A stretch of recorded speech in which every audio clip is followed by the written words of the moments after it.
एवढी खतरनाक मॅच झाली ना रे बा की पार्ट 1 मध्ये डायरेक्ट आपल्याला पोलीसवाल्या मामानच पकडलं होतं ना दादा. नशीन पाहिलं तर आपल्या अकाउंट मध्ये जाऊन पाहून घ्या बरं एकदा.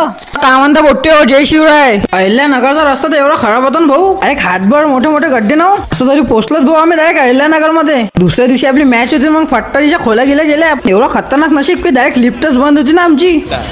तर पहिले तर खोलीत गेलो, कोण काय सकाळपासून प्रवास करून थकलो होतो ना भाऊ. खोली तर एक नंबर होती ना. गेला डायरेक्ट जेवण करायसाठी आणि तिथं आपले प्रेमाचे माणसं भेटले ना. खतरनाक जेवून डायरेक्ट गेलो भाऊ आम्ही रूमवर. आणि सुहास शेटले काय झालं काय मी डायरेक्ट नाचाच लागलो ना रे बा. ऐकेच नाही ना रे बा. या सकाळी 320च्या स्पीडने आम्ही गेलो भाऊ ग्राउंडवर. आणि हे तर आर्मीचं ग्राउंड होतं ना दादा. गेले पूर्ण आपल्या आतंकवाद्याला भेटलो ना रे बा अमरावती. हे सांगून राहिले ना, हे भेटली ना रे बा आम्हाला टी शर्ट. आणि सकाळ एवढी थंडी वाजते ना, 310च्या स्पीडने घेतला ना, मग बांधलो. बम बटरेस लागले होते ना, तर नाश्ता गिस्ता चोरपला, मॅच चालू झाली ना. मग अवश्य ते एवढे खतरनाक नियम होते ना, तुम्हाला काय सांग. खतरनाक मध्ये मॅच खेळलो, प्रेमाचे माणसं भेटीन नाही असं होऊ शकते काय. एवढ्या उन्हात भाषण चालू झालं ना, तुम्हाला काय सांग. पहिली मॅच तर भाऊ केपी वर्सेस अमरावती होती ना, म्हणजे दोन्ही अमरावतीचेच आहे बरं. ते तुमचा भाऊ तर अमरावतीचे गुण होता, डायरेक्ट विशेष गंभीर करून टाकला ना. आणि आपल्या भोगे दादाला ते एशियन चॅम्पियनशिप गोल्ड मेडल लागलं ना दादा. भोगे दादाचा नादच नाही करायचा ना. आणि अहिल्यानगरचं सगळ्यात फेमस मंदिर म्हणजे गणपतीचं मंदिर ना. एवढं सुंदर होतं ना भाऊ ते अंदरून. मी तर पाहतच राहिलो, एकदम फट्ट दिशा घेतले ना पाया लागून. त्याच मंदिराच्या बाजूला हनुमानजीचं मंदिर होतं ना, त्या मंदिरात तर एवढा खतरनाक कारागिरी होती ना भाऊ. एवढं सुंदर वाटून आलं ना ते सगळं पाहिले. मी फक्त व्हिडिओ पाहता, फॉलो काही करत नाही भाऊ. एकदा फॉलो द्या ना करून. भेटू डायरेक्ट आता नेक्स्ट ब्लॉग मध्ये. टाटा बब्बाय नाच करची का.